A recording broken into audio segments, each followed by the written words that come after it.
Hi everybody, this is Emily from Grammy's Garden. I'm out here doing my first seed starting of the year. I'm on the patio because it's so beautiful today. It's probably like 60 degrees or a little more. So I'm using what I used last year. Last year I used 2 different kinds of soil. I also will just use a plain potting soil. When I get to my tomatoes, and I'm going to use red solo cups, that's what I'll do. But I had 2 bags of this. It's the Burpee Organic Seed Starting. I had really good luck with it last year. So I'm going to go ahead. I'm going to fill this. I'd like to get the silicone cells, but not this year. I'm not going to do it. I kind of have been putting things off, and I'm at the point where I need to go ahead and get started. And it's mainly the brassicas, and I want to start some onions as well, and peppers. Peppers need a long time to germinate, and they need some good heat. So some of these things I'm going to use heat mats with, and some I'm not. So I'm going to fill these trays up and wet them down, and then I'll show you the process. I've got this filled, and I'm going, it's got, I want to tell you all about this particular one. It's got what I would mix if I was mixing my own soil. Coconut coir, peat moss. It does not have peat moss because the coconut coir acts like the peat moss would. This also has a little bit of feeding in it, which some of them don't have. I'm not doing any kind of promotion of this, believe me. I do whatever, whatever I happen to have found that works for me. And I've not been seed starting that long. I was a gardener in the past. As a child particularly, our dad was an avid gardener, and we worked on the weekends with him when he was home. We worked with him in the garden, and he taught us a lot. When he got out of World War II, he had some kind, he was injured in the South Pacific, and it wasn't because of that. It was just because of, I guess, being a veteran and coming right out of the war. He had a GI Bill. I hope I'm saying this stuff right. My sister knows a lot more about it than I do. Anyway, one of the things that he studied in depth was agriculture, but he seemed to be a natural at it. So I've not gardened in years, and just started back up again about almost 4 years ago.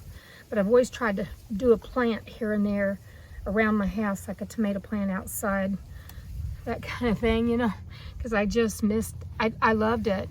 When I was a teenager, I didn't know that I loved it. Our friends would be driving by, and my sister and I'd be out in the garden on a Saturday. So we didn't know that we loved it, and we both love it, and my sister can really grow things too. As a matter of fact, in my little raised bed out here, I've got I would say it's the 8th year going on the same original garlic cloves that was given to us by the young man. He and his wife owned what was our family's farm, our grandparents' and great-grandparents' farm down in the Missouri Ozarks. And he gave us some little cloves of garlic. Might have even been the garlic scapes. I can't remember. And it's been about 8 years ago. He gave those to us, and we have been growing ever since. And I'll tell you, if you look at my video of last year's garlic, wow. I'm not going to be able to use it in time for this year's harvest. There's just so much of it. I know I could prepare it. So I'm going to go ahead and get this process going. In the description of my channel, it does say that I'll talk about the Missouri Ozarks at times, because my heart's there a lot, and I'm not that too far from them. We're kind of at the foothills, or right where the I think the map starts to show it, and that you're getting into the Ozark Mountains, but we're not. We're not there, and my sister and I both just absolutely love the place. And even though this is home now, there'll never take a place of that. Nothing can ever take a place of home, I don't think. So anyway, I'm gonna get at this, and then I'll show you when I start planting what I'm planting and why. A chair to sit down and do this. So let's get this right down here.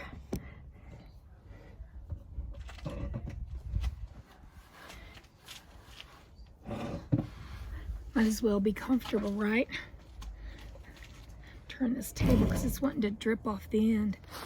Yeah, I think I've got everything I need to show you what I'm doing. I label things in my garden that I've direct sowed, and my plants in these flats here. I label the plants in the flats with tape, but last year I ended up not having the right thing. I tell you, I got one of the hottest peppers I have ever tasted in my life. I took a bite of it and I said, no. So a friend of mine was kind enough to take some of it for me and eat it so it wouldn't go to waste. So what this is it's just a plastic from a container that I think this had like Crystal Light type drink in it. And I just cut them up. Cottage cheese containers work the same way. And I just write on there what I'm planting. I want to be sure, I wish I'd done a video, excuse me for backtracking, but I wish I'd done a video where I had talked about what I didn't care if I ever planted again and what I wished I would have planted a lot more of. What I wished I'd planted a lot more of was cabbage. The kraut I made from the little cabbages that I did plant, start from seed and plant, that kraut was the best kraut I have ever eaten. And it wasn't my recipe. I got it from Celebrating Appalachia, that YouTube channel. It's her mother's recipe, so it may be called Granny's Kraut or something like that. Oh my gosh, and it was so simplistic, and it was just like a dream. It was like a dream for somebody who'd never fermented. I'd fermented the year before. I have found, and I'm not knocking grocery stores, but I have found that when I went back, I found by going back and buying cabbage from the grocery store that it molded, and it was a true mold that you couldn't eat. It wasn't just the white stuff, I forget the name of it, but that's a normal occurrence when you're fermenting. But the kraut recipe that I used with the Granny's Kraut on Celebrating Appalachia, that kraut, beginning start day one to the time I completed the last bite, and I even kept the juice and drank some of it every now and then, because I'm an RN and I have come to believe so much in the last several years that I should have been eating this way 50 years ago. I'm going to be 75 in a couple weeks. I really should have been eating this way a long time ago. And I probably was when I was a kid, you know, because we grew up with people having kraut in big old jars. But I'm off the subject, but I will be probably, because this whole thing of starting seeds and anticipating a garden causes me to just feel like I can touch base with a part of me. So this is Earliana cabbage. I've seen some others I'd like to grow, like Copenhagen, but I'm going to have to find that. This is what I had a new packet of, and I was so happy with it last year. Actually, if you watch my video that was like this coming March into April a year ago, I followed that one little Earliana cabbage that I had planted in the beginning. I had it, and I'm trying to remember what else I had in there. I ended up putting corn in it at the end, and I had zinnias in there. But in that raised bed, I talk about that cabbage was it was this tall. It was probably 2-3 inches tall, and it just was amazing. It was absolutely amazing. It took a couple nights of 30-31 degrees, and then even a colder night, and I just went out and saw this black little leaf hanging down. I think it had 3 leaves, and I said in the thing, I'm doing this as an experiment. It thrived. It absolutely thrived. I'm not promoting that. I am going to try it again this year and see what happens. So I'm going to fill the cells, and here's what I'll do.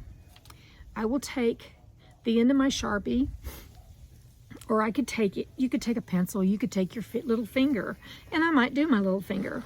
I'm not opposed to dirt, that's for sure.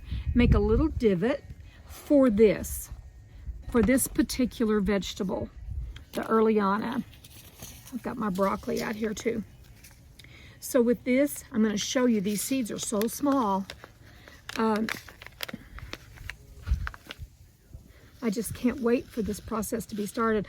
I did a short a week and a half ago, and it was me testing seeds that either hadn't done well last year, or I wanted to see if they were still good. So you can see how teeny tiny these are. I'm going to put 2 to a cell. You all go with who you trust, but I'm going to put 2 to a cell. It never harmed anything last year for me to have 2 to a cell. So this is what I'm going to be doing, and then I'm just going to lightly cover them. Usually it says 1/4 of an inch. Yeah, depth 1/4 of an inch. And it says for this, deep into individual containers. It's got its own, this is its own little container. Fill with seed starting formula. Keep moist. I'll put it in, and I'll video it.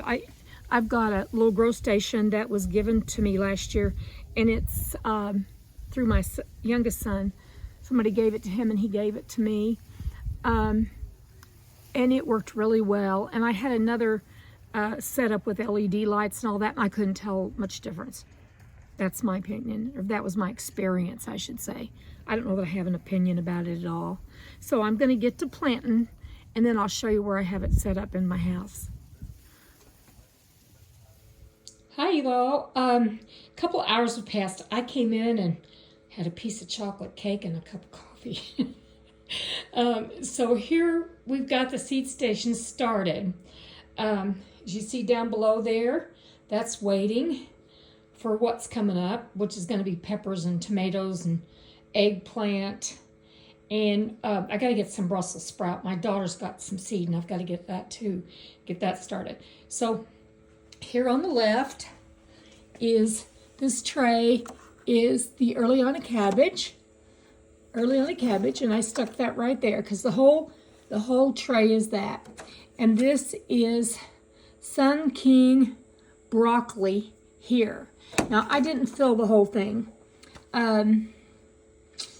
This year, I hope I have better luck with the broccoli. I mean, I ended up having a pretty good harvest of it last year, but boy, did the cabbage worms just, they went for the broccoli more than the cabbage. I don't understand it. But anyway, I'm hopeful that won't happen, and I'm going to use row covers on all my brassicas. So that's for today. I don't have the brassicas on a heating mat. You don't have to, but I do have one ready, and I'm thinking about going ahead and using it. So, and I've got 2 more grow mats too. So you all have a great day, and I really appreciate you hanging in here with me and watching this video. If you like just watching somebody plant stuff because they love planting, and I'm not that methodical, I am not that educated about it, I just love it. So I'm wishing you a wonderful day wherever you are. Bye.